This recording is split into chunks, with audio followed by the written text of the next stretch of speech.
Hey guys, I'm Kevin Swan, and this is Tap That.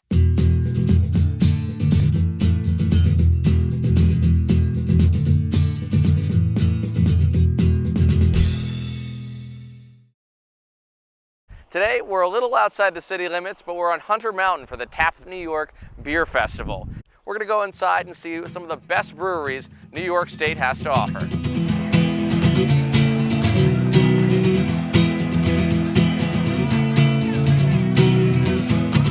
Jeff, we're here from Ithaca Beer Company. What can you tell us about what makes Ithaca Beer Company different from the rest? Well, we're the only big microbrewery in the Finger Lakes region of New York State. We're 10 years old. We're one of the first guys to really get involved with it in upstate New York.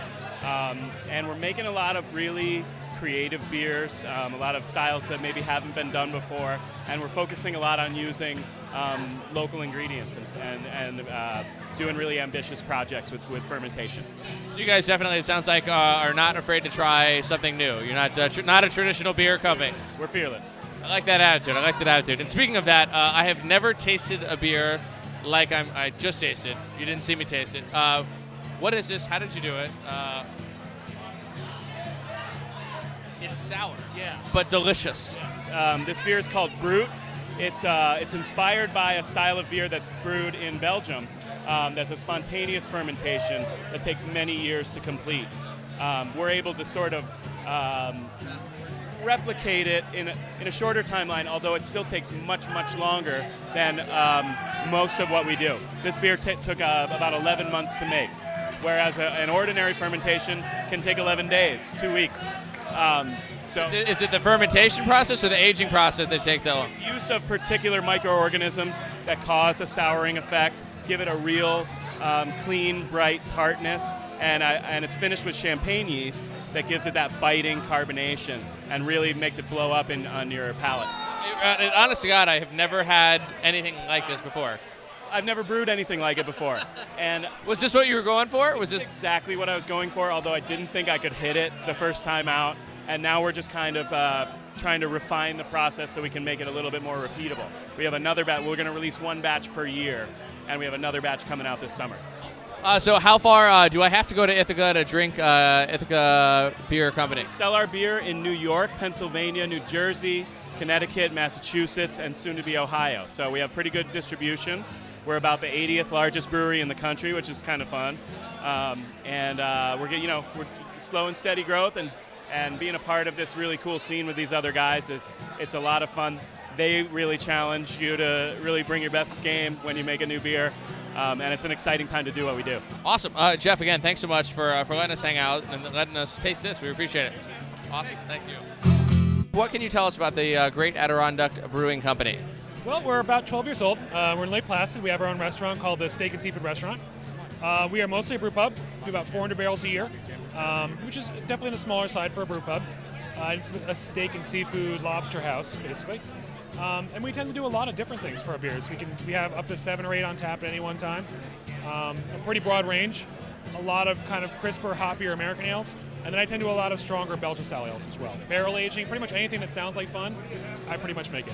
Awesome. So you definitely sounds like you're an adventurous brewer who is willing to try new stuff. Yeah, very much. I pretty much just started making beer that I liked, and kind of had to hope that everybody else liked it too. And so far, so good. You said being kind of part of a restaurant and having food be a part of the beer making process. Do you guys is beer now kind of becoming a little wine-esque where people are pairing beer with food? You think? I think because more and more people realize, even in places that maybe are not originally beer places, people are realizing that there's a really wide variety of beers. There are as many flavors of beer, if not more, than there are varieties of wine.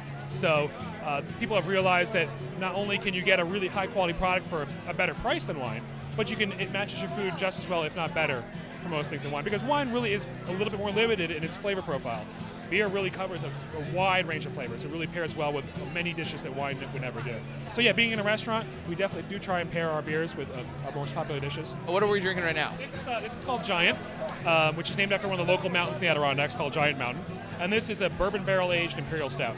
So this is a very chocolatey, rich, high-alcohol beer that has a lot of chocolatey flavors, a lot of malty flavors, but it picks up a lot of flavor from the bourbon barrels. So it's brand new, fresh bourbon barrels. It gets a lot of oakiness and a lot of bourbon flavor from the barrels. Does bourbon barrel mean that the bourbon has been aged in the barrels beforehand? Yeah, when they make bourbon, they can only use the barrel one time. That's the way bourbon's made. So those barrels then have to go somewhere when they're done with them. A lot of them go to Scotland for Scotch, but American brewers have been more and more snapping up those barrels to use because the flavor that comes out of them is really fantastic. And you can let the beer sit in there this was in the barrels for about 6 weeks. Overall, this beer has been aged for about almost 6 months. So it really helps mellow out the strong alcohol flavors and the bourbon flavors. It kind of helps them really become part of the overall flavor of the beer. You want strong flavors, but you want a nice balanced flavor also. So that's what I'm trying to do with this beer. All right, we'll give it a taste. You described it perfectly, and it's got great color. Kind of rich and chocolatey, a lot of vanilla, from the oak, a lot of oaky flavors. And then there is actually some chocolate in this beer. I actually threw some chocolate in there. So it's got a little bit of chocolate in the middle too. That sweetness kind of balances out the alcohol of the bourbon. But it is strong. You can tell it's definitely got some alcohol flavor in the background. It's almost a 12% alcohol beer. So, yeah. Which is why we serve the little glasses, because a pint of that will put you on your butt pretty quick. So. And I tell you what, everything that you described, you can literally taste, but just like you also described, it's extremely well balanced. There's not one thing that's jumping out, and I can taste the chocolate. Yeah, definitely. I mean, and that's what I'm going for. You don't want to be a one-trick beer. You don't want to have just one flavor that dominates. You really want to have different things in there that people can get. That complexity, like we were talking about wine before, that complexity is what's really bringing beer to the forefront. There's really so many different flavors you can get there that keep the beer flavorful and strong, but still well-rounded, still still balanced. All right, so again, we're hearing how the importance of balance in beer and how important that actually is. So again, we're here with Hutch, and we're at the Great Adirondack Brewery Company. It looks like you're running out of beer. So you got the last one, I think. So I'm okay with that. I'm actually very okay with that. All right, Hutch, thanks so much, man. Cheers. Cheers. You too. I'm with a couple of local celebrities now after recent wins here at the TAP New York State Beer Festival. I'm here with Jeff and Mike. You guys are from Keegan Ales. What can you tell me about the piece of hardware you guys are holding right now? Well, we have a couple beers in a nice bar, as you can see. Our most prominent beer is Mother's Milk. It's an oatmeal milk stout. Very drinkable stout. You'd be surprised by how drinkable it is because it's a dark beer. We also do another beer. It's an Imperial Coffee Stout, which Mike over here took hand in brewing and is going to tell you a little bit about. Awesome, Mike. So tell me about this Yo Mama? Is it? Joe Mama's. Joe Mama. Joe Mama. Like as in Joe of the coffee.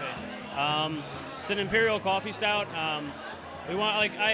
We sort of, when we put the whole recipe together, me and everyone at the brewery, we all put in on it.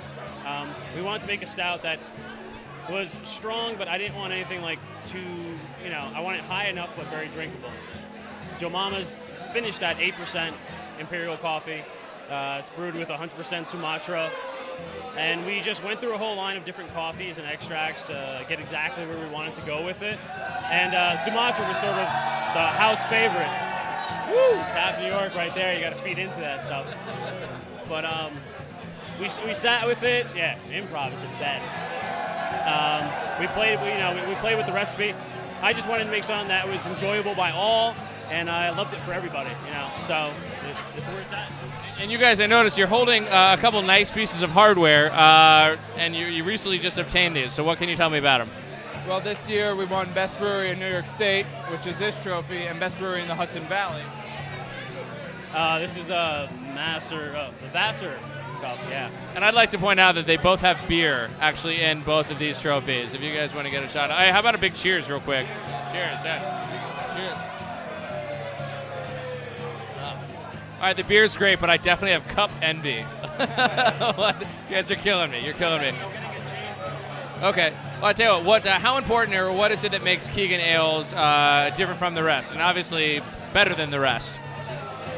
Makes Keegan Ales better from the rest is we have very drinkable, consistent products, and we're a fairly young brewery. We've only been open for 5 years, but we're really starting to branch out and make some new specialty brews that are turning out to be great, and everyone loves them. So we're really big on consistency. We don't want to make a product and then make it again next year and have it be different. We want you to have the same thing. You drink Mother's Milk, you know what it's going to be, you know what you're getting. You're not thinking it's going to be a little different next time you drink it, because consistency is huge in brewing. I mean, Totally. So are you guys excited about the years to come? Obviously, it looks like you've got more pressure on you after winning this year. Yesterday was enjoying it. Now it's like it's sinking in. It's like, wow, it's a benchmark now. It's like next year it's just come bigger, stronger, and just it's crazy. I mean, it's my first year professional in brewing.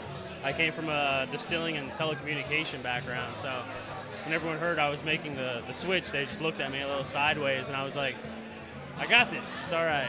And it feels great when we come here and we get both cups, and it's like we do got this. Awesome. Guys, again, to Jeff and Mike of Keegan Ales, big winners for this weekend. So wish you guys continued success, and how about another cheers? All right. Congratulations.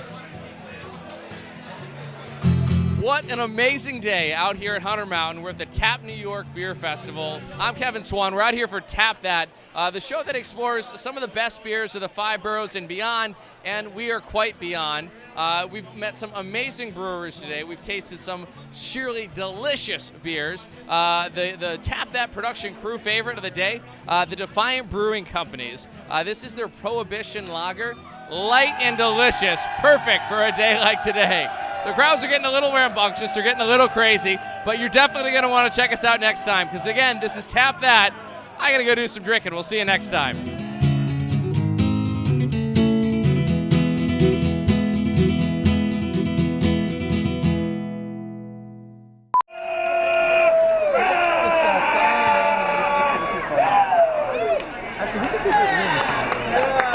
Kevin, say something. Oh my God.